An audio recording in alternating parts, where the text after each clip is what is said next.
Hi guys, household tips lang, no? Subukan yung lagyan yung inyong mga dishwashing liquid. Lagyan nyo ng, yung ganito ka konti, lagyan nyo siya ng isang kutsaritang asin.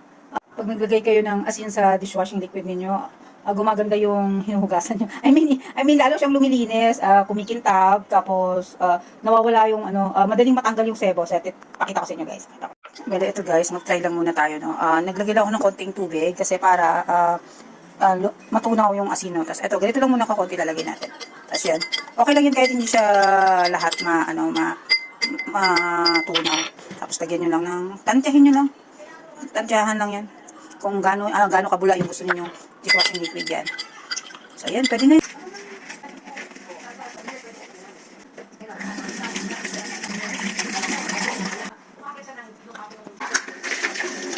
Ayan.